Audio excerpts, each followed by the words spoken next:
Good morning. Happy Monday. Hope your day is going all right. Today at 1:10 p.m. we'll meet for lab.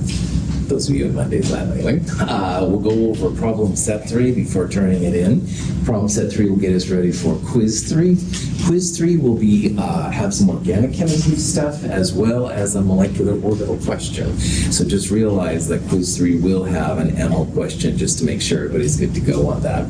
You will turn in the valence bond versus molecular orbital online lab. Make sure you turn it in as a printed copy, and then we'll go next door and do the organic chemistry lab.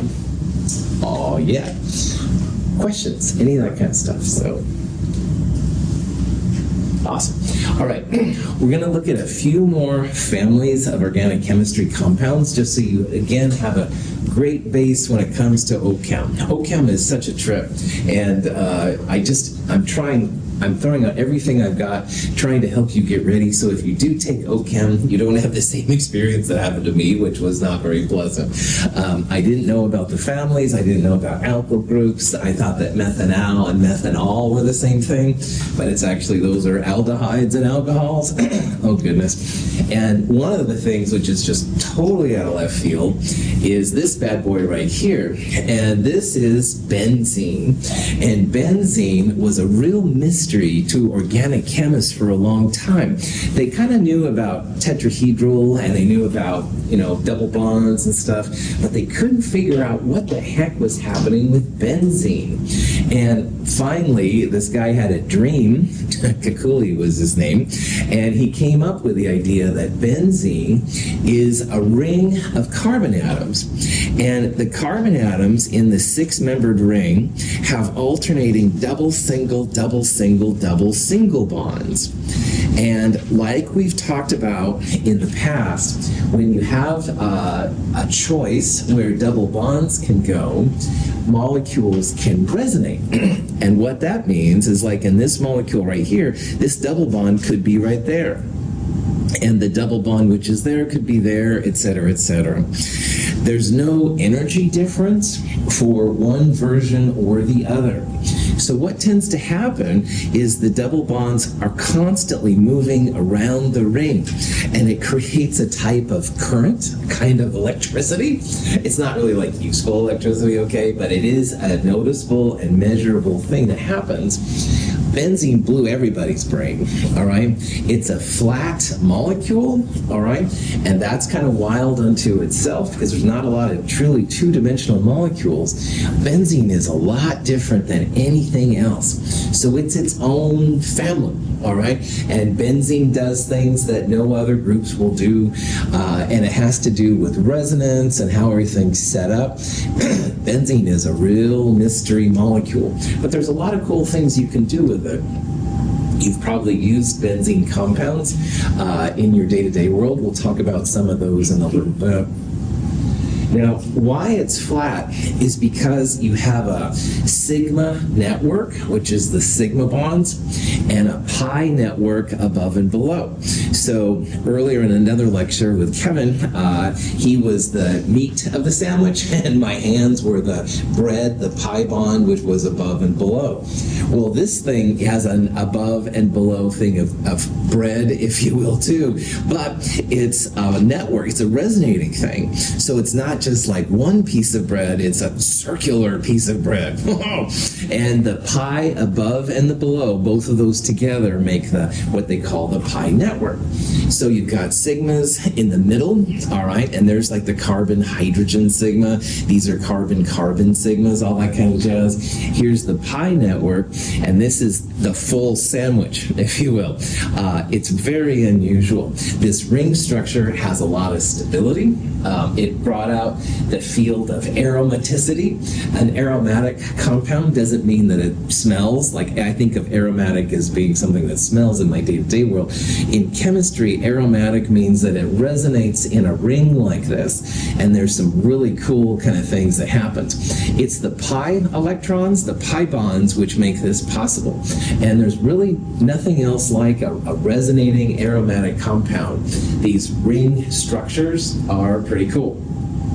What the? All right, so forgive me for, again, my horrible taste in movies and stuff like that. This little thing right here, this is The Ring movie, dating myself. Okay, if you haven't seen it, it's really cool. Pretty freaky, though. If you're not into horror movies, don't watch it. Take your order. Yeah, let's see. Give me one utterly delicious milkshake, skinny cat, and order lemon rings. Thanks. One ring to One ring to find them. Jesus. one ring to bring them. And in the darkness bind them. Yes, Sid. How many times? 3 for fellowship, 2 for towers, 4 for return. 5 for return. All right, look. There's only one return, okay? And it ain't up the king, it's up the Jedi. Star Wars geek. This is from Clerks 2. I don't recommend this movie by any means if you're offended by anything, basically. But I do love the Lord of the Rings versus Star Wars things, and I would be like, yeah, only the Jedi, but Lord of the Rings are cool. Anyway, enough with rings. Sorry, my apologies for my bad taste. Now, here's where benzene becomes kind of cool, all right? A carbon-carbon single bond, roughly 154 picometers. So if you have a compound like ethane, propane, butane, about 154 picometers. A pico is 10 to the minus 12, so it's very, very small, of course, but that's what they can find. Now, a double bond has a different bond order. Carbon-carbon single bonds are bond order 1, carbon-carbon double bonds are bond order 2. And we've seen how as bond order goes up, the bond length goes down. So you can see here how the double bond is shorter, all right, 134 picometers. So carbon-carbon single, 154, carbon-carbon double, 134. And they find that the carbon-carbon bonds in benzene, 139.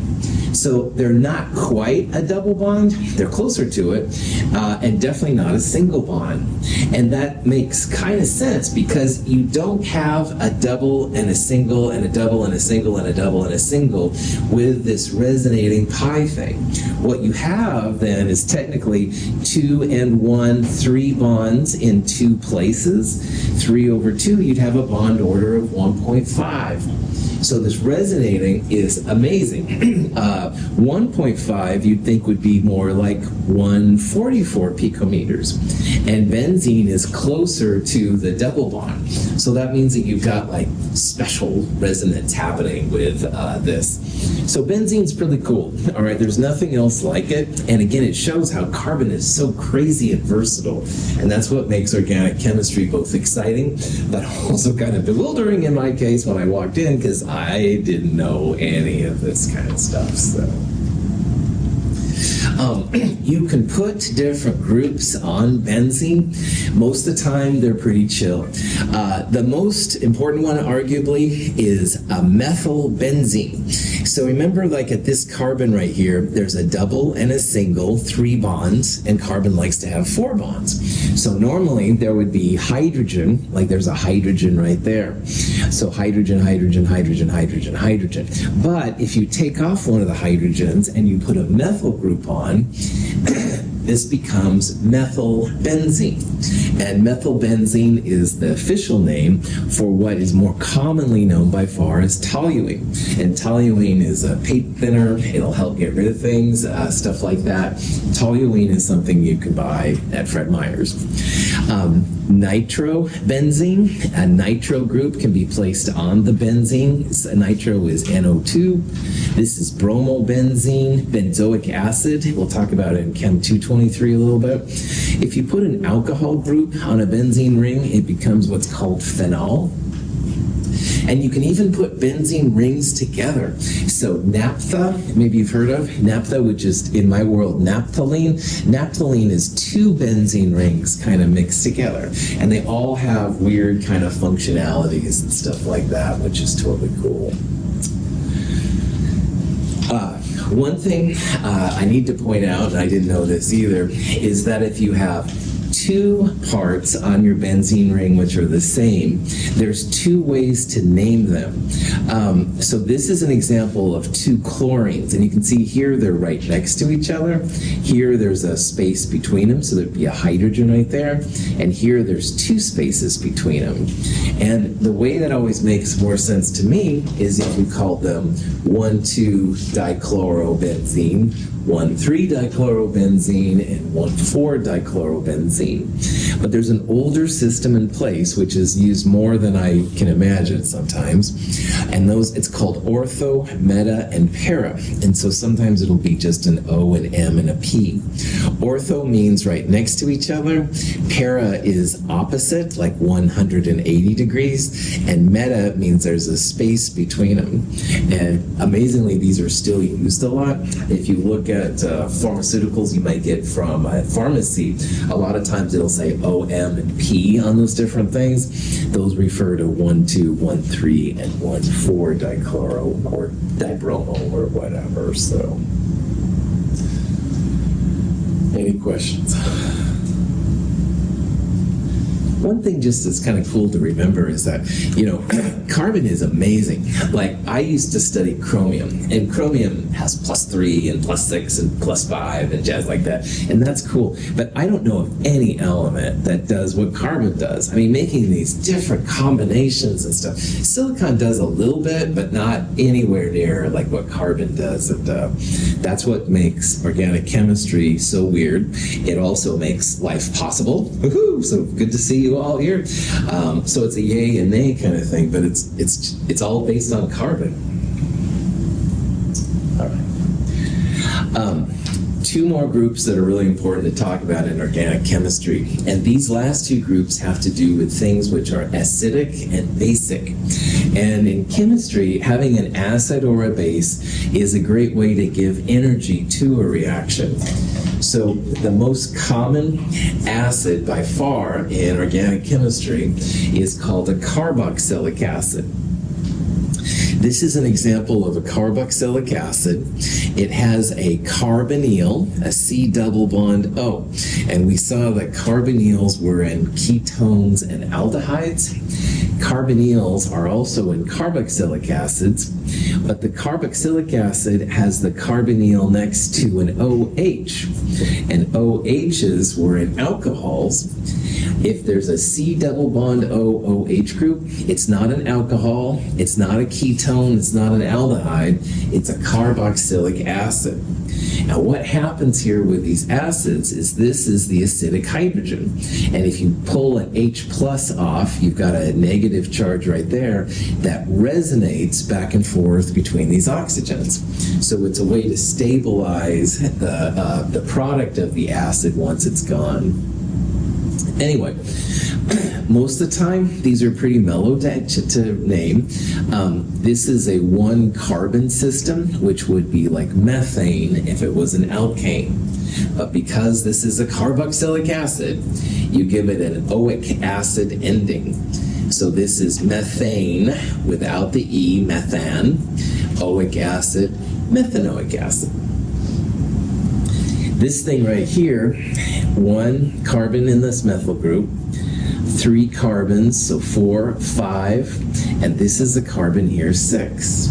So 6 carbons would be hexane. Take the E off, add oic acid, hexanoic acid. This compound sometimes is famous. If you ever got stung by an ant, they use this formic acid in their sting, and that's what makes it kind of feel weird and stuff. So all the carboxylic acids are acidic, all right? They have a little bit of acid in them. It's not like hydrochloric acid. That's very, very intense. These are weaker acids, but they are acids nonetheless, and that can be kind of interesting. Again, it's the hydrogen next to the O in the COOH group. It's that hydrogen which is the acidic part. They're weak acids.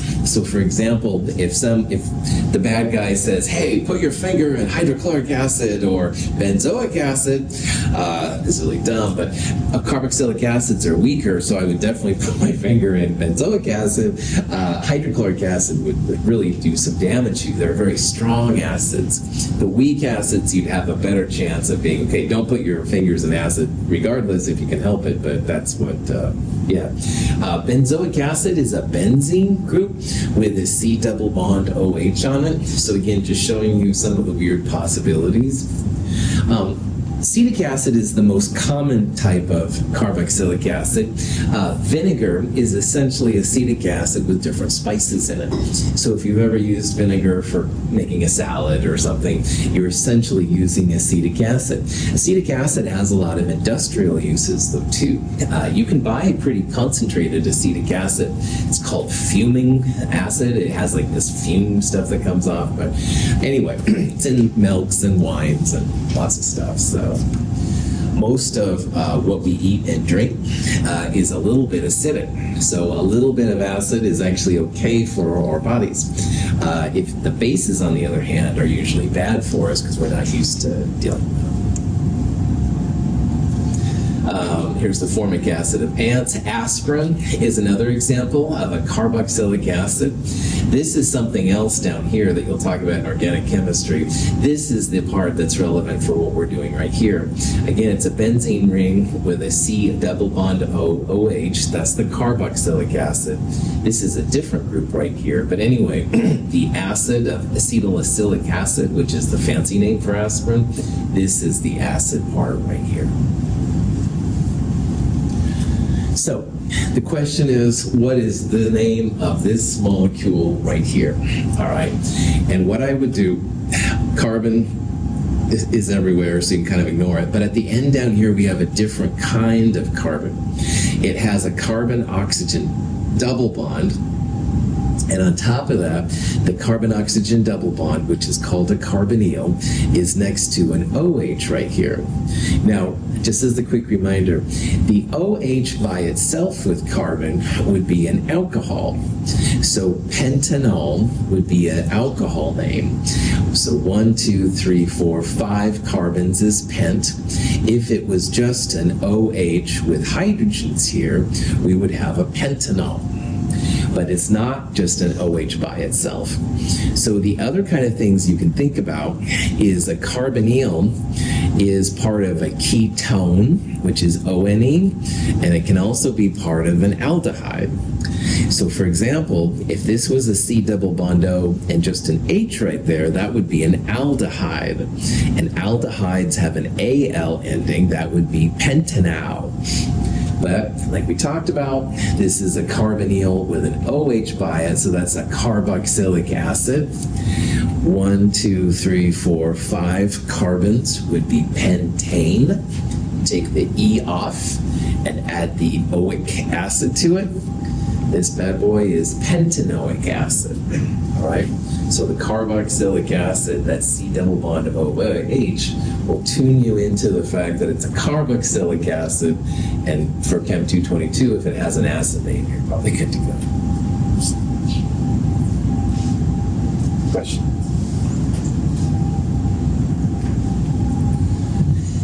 Now, acids and bases are like yin and yang in Chinese spirituality and stuff like that. They're kind of opposite each other. They fuel each other, but they're both really important. And acids and bases are the same kind of thing in chemistry. To have an acid, you'll kind of have to have a base. We'll talk a lot more about acids and bases next term. But for right now, in organic chemistry, the primary type of base you're going to see is something called an amine. And an amine is a nitrogen group connected to an alkyl group. So the nitrogen has at least one alkyl group. For example, this one right here, CH3CH2, is an ethyl group. The ethyl group is connected to this nitrogen, so they call this ethylamine. So an amine is the first time we've seen a nitrogen. We've seen oxygen in several things. Nitrogen can also be there. For different reasons, the nitrogen groups are really good bases, all right?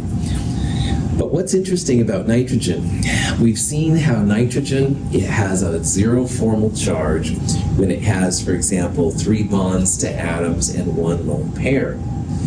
So what that means for an amine is that you have 2 possible places to put more alkyl groups. So this compound is ethylamine, but you could pull that hydrogen off right there and put an ethyl group right there and have diethylamine. And if you wanted to get crazy, this hydrogen right there, you could also pull off and put another ethyl group on there. You'd have triethylamine. So this nomenclature up here, the R is 3 minus X and hydrogen is X. If you have 2 hydrogens like here, you'll have 3 minus 2, 1 alkyl group. But if you only have 1 hydrogen, then you'll have 3 minus 1, 2 alkyl groups. So you can put up to 3 different R groups, like 3 methyls or 3 propyls or something like that. Questions? Okay, so here's a compound. It's got a nitrogen. Nitrogen means it's going to be an amine, all right? And if it's 1 alkyl group, you call it alkyl amine. So this is an ethylamine. But you can see here that we've got 2 alkyl groups, 2 methyl groups. So in this case then, you'd have it called dialkylamine. It's a methyl group, so you call this dimethylamine. 2 methyl groups connected to nitrogen, still has 1 hydrogen right there. You bet you could put a 3rd methyl group on there and have trimethylamine, stuff like that. Questions? All right, so here's the 3 alkyl amines for a methyl group. Here's the nitrogen, so it's often blue. This one has 2 hydrogens and 1 CH3, so that would be a methylamine. But there's nothing that says you can't take this hydrogen off and put a 2nd methyl group on, dimethylamine. And hey, let's go crazy. Pull the 3rd hydrogen off, put another methyl group on there, trimethylamine. So this is how, and you could have you could have diethyl, triethyl, et cetera, et cetera. You'll never have tetraethyl or tetramethyl and stuff in the neutral form. Now, the thing about amines, though, is that honestly, they stink. And I had a friend in graduate school who was working with amines, and man, that lab just always had horrible odors. And that kind of makes sense biologically, because if our bodies are used to acids, like a lot of the drinks and foods we eat are acidic, bases are the opposite, all right? So they naturally smell a little bit weird to us. I think it's trying to tell you to stay away from it and stuff like that. So that's why, honestly, I haven't dealt with that amines that often. Here's a famous one, cadaverine, cadaver, dead body, all right? And yeah, that one really stinks pretty bad. But this one, I need to highlight. So this is a G-rated class, and I don't want to go beyond G-rated if I can help it, but Viagra does a certain thing for men, all right? Pyridine is the opposite. So, man, anybody was dealing with pyridine, and I said, I put my gloves on and a mask and everything, because, you don't want to mess with some things as a chemist. But anyway, so just be careful of pyridine and stuff. It's a great solvent. It does things kind of like benzene, but with nitrogen. But, anyway, there's just some places you don't have to go as a chemist. All right, that's TMI. I know, I apologize. Questions on anything perhaps but pyridine? I'm going to tell you now about 2 compounds, but I'm not going to ask you anything. But boy, do I want you to hear these, because I was knocked down pretty hard on quizzes on these. So this is just informational, but I really want you to hear these names. And the first one is ester. And ester sounds a lot like ether, but they are different. So I'm just letting you know. I'm never going to ask you anything on esters. I'm not going to ask you how to name them.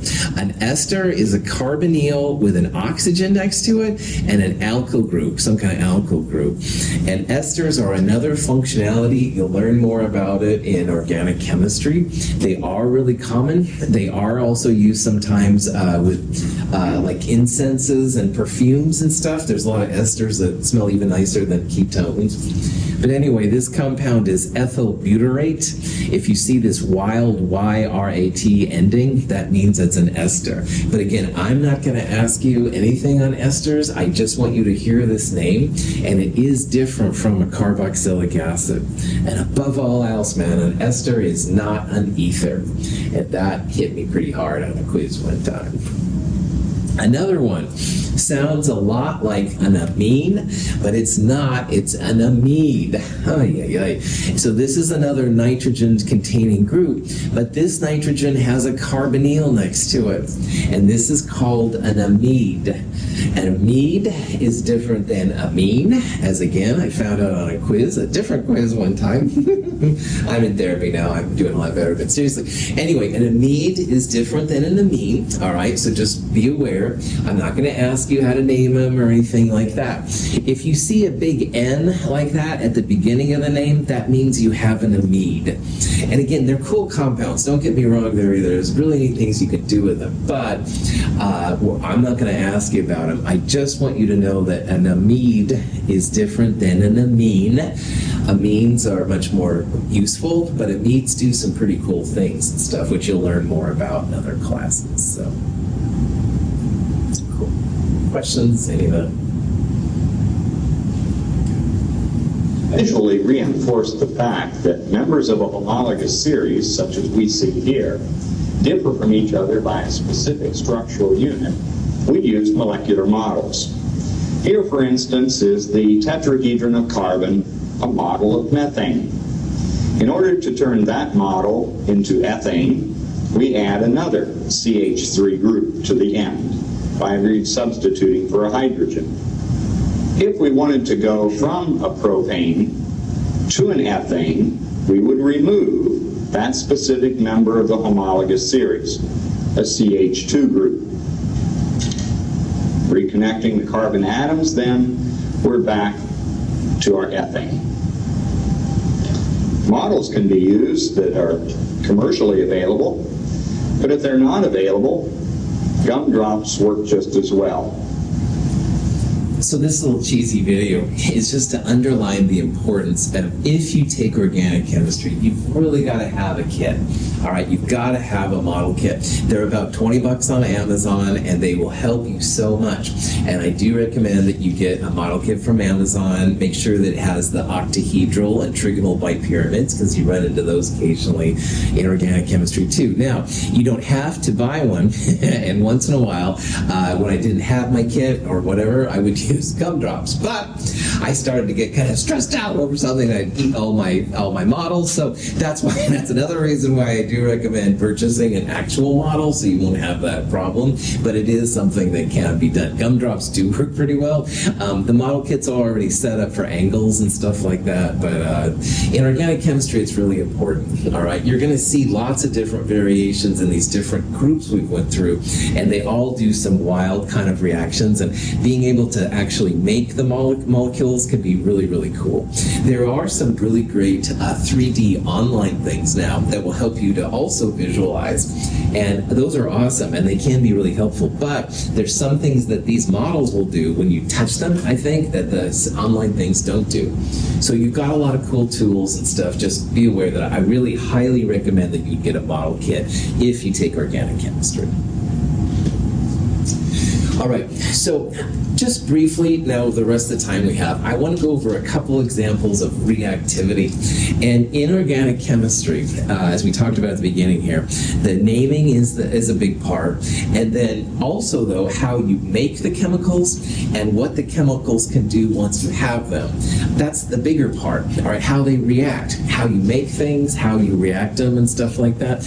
And there's no way that we'll be able to do justice in this couple, half an hour of class and stuff that's left to do it.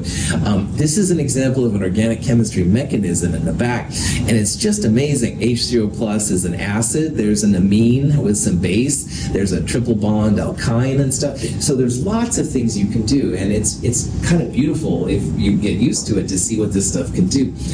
I just want to show you a couple of examples to kind of get you in the mood for it, and then of course in organic chemistry you'll see more. Hey, watch it. Hey, Brian, take it easy. Sorry, Ted. Doctor says that too much caffeine makes me edgy. Why don't you try some of this? It's decaffeinated coffee. Decaffeinated, huh? I'll give it a try. Dad, Oh, hi, Frank. you're right about that coffee. I sure feel better now. Well, accidents will happen.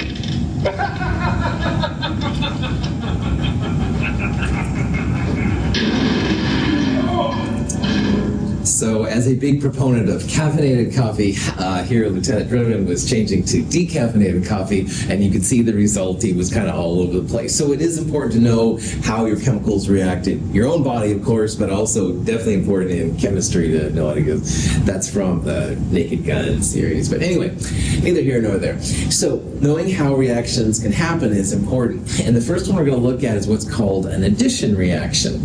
And it takes an alkene, which is a carbon-carbon double bond, and you can make that double bond, the pi bond of the double bond, react. And it's really, really cool. There's a lot of uses for this.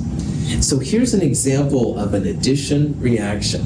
You've got a double bond, could be a triple bond, but it has to have a pi bond. And the pi bond is going to react with a diatomic. Now remember, the overriding game of carbon in organic chemistry is that it always wants to have 4 bonds. So if you break the pi bond, all right, like the second bond in there, you still have the sigma bond, but now each carbon has like space for one more thing to add. So these diatomics, these 2 atom systems, you can add a bromine on the left and a bromine on the right, for example. And this would make 1,2-dibromoethane from ethene, all right?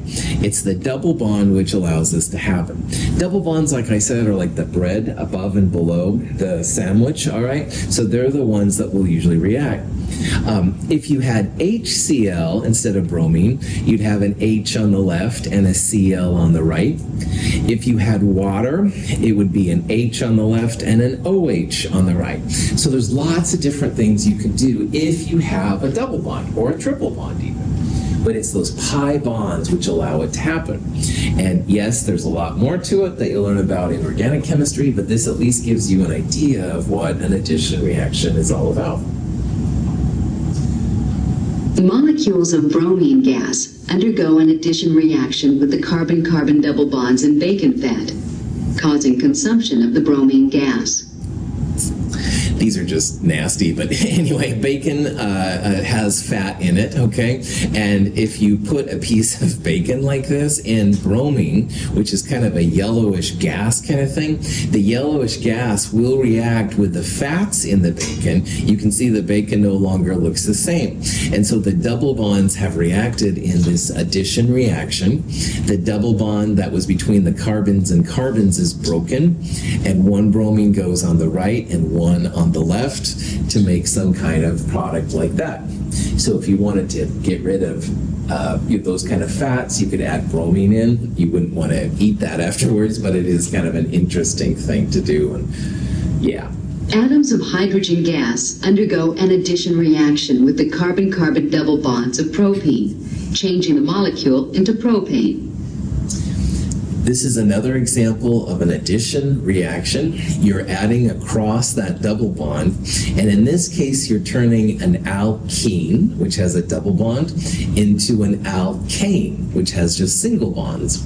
So this is just adding hydrogen, and again, carbon has to have 4 bonds. Never forget that. So this carbon has lost a pi bond, so you're going to have 1 hydrogen here and 1 hydrogen here. This becomes CH3, this becomes CH2, and that's still CH3.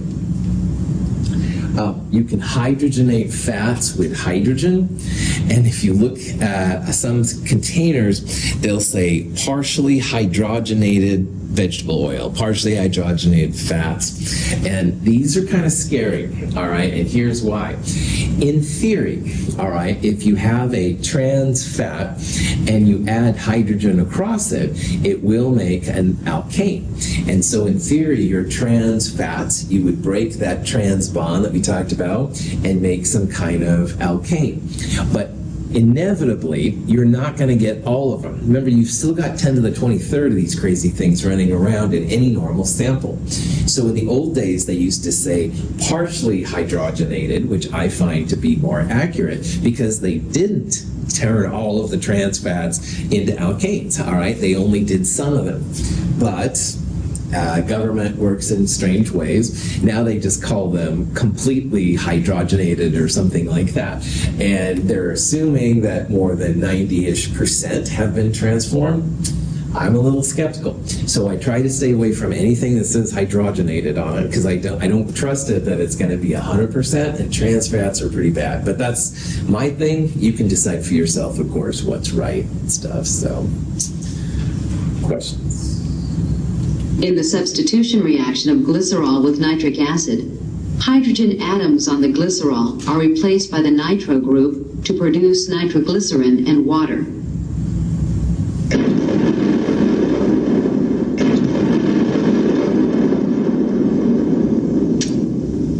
This is just a fun video to show because of explosions. But anyway, glycerol we saw was a triol. It had 1, 2, and 3 OHs initially. And if you add nitric acid in, what happens is essentially the OH comes off and you've got this NO3 nitro group put on there. And it becomes super unstable. And that's why if you just disturb it a little bit, you'll cause explosions and stuff like that. This is called a substitution reaction. You're substituting one of the OHs for an NO3 group, and the NO3 is much more reactive than the OH group that was there. And so sometimes substitution can make some cool kind of compounds. In the reaction of 1-propanol and sulfuric acid, a hydroxyl fragment is eliminated from the 1-propanol to form propene. Alcohols can't be stored in acid, all right? And when the waste stream at Mount Hood, when they think about it, they always make sure that anytime there's an alcohol present, you don't have any acid around, because the acid reacts with the alcohol through what's called an elimination reaction.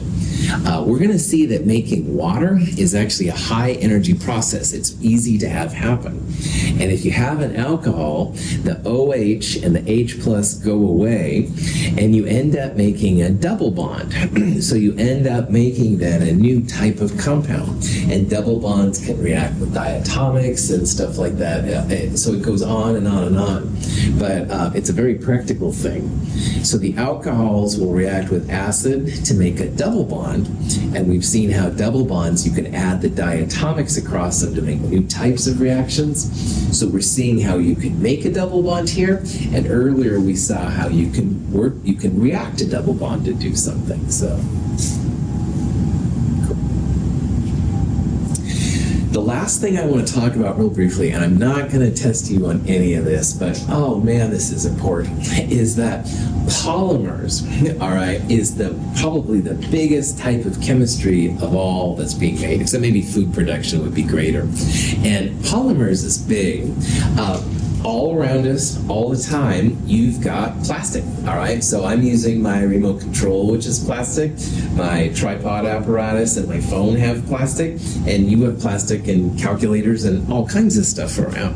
And plastics are a type of polymer that's amazing how much they're used for both good and bad reasons. They feel that there's about 150 kilograms of polymers made per person each year in the United States, all right? So each of us here, plus everybody else in the United States, 150 kilograms, which is way over my weight, 150 kilograms of plastics are made per person per year. So there's just massive amounts of plastics being made. And it can be for good things. It can also be a problem and stuff too, environmentally and jazz like that.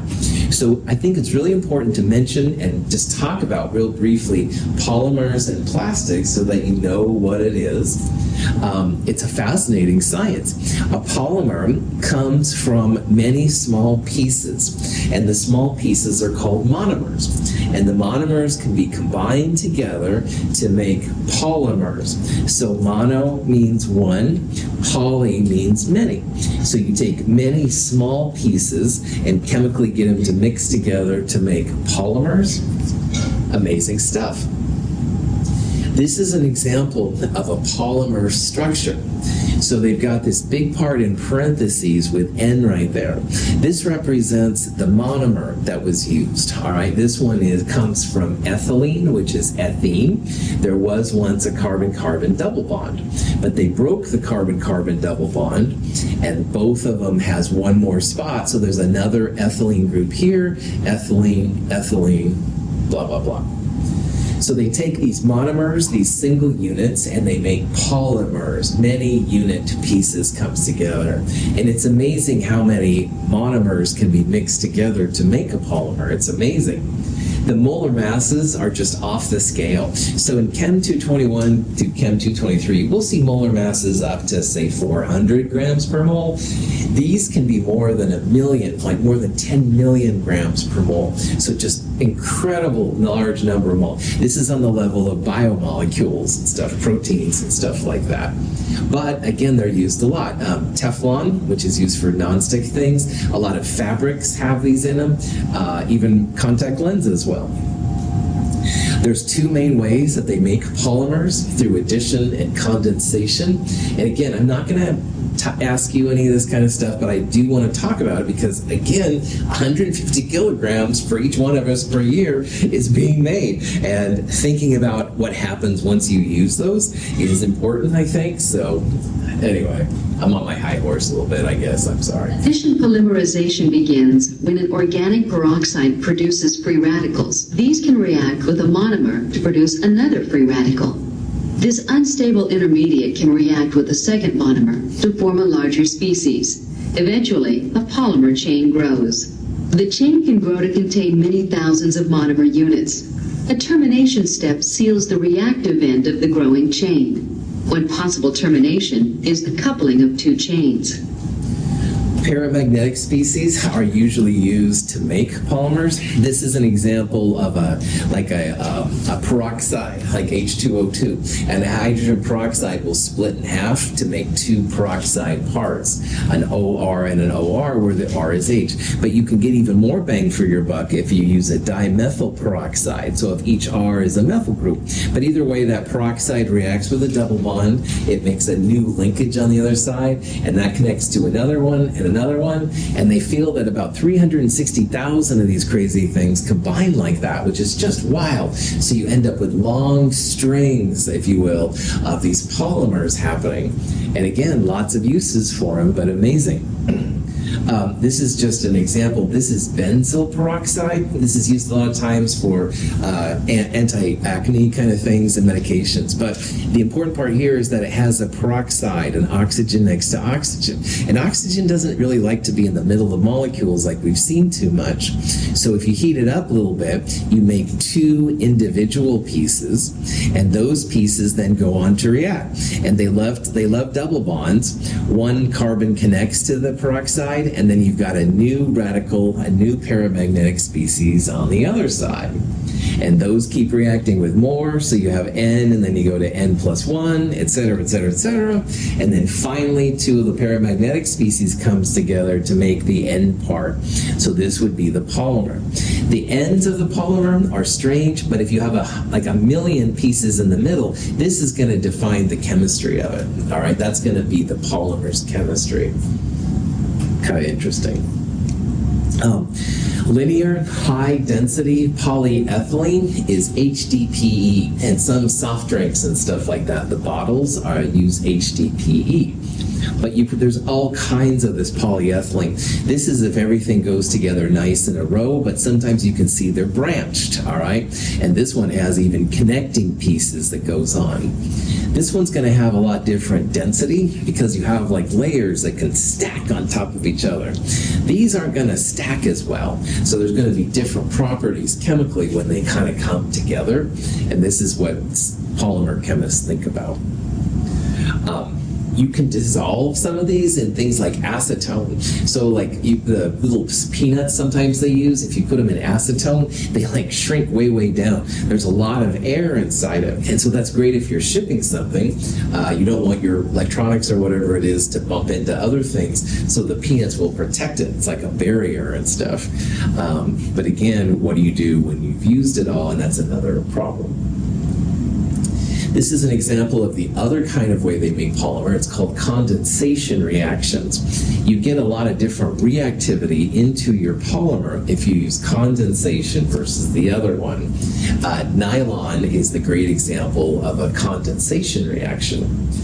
Ethylene glycol and terephthalic acid can react with each other at both ends of either molecule. The reaction produces a molecule of water and allows the bonding of the remaining molecules.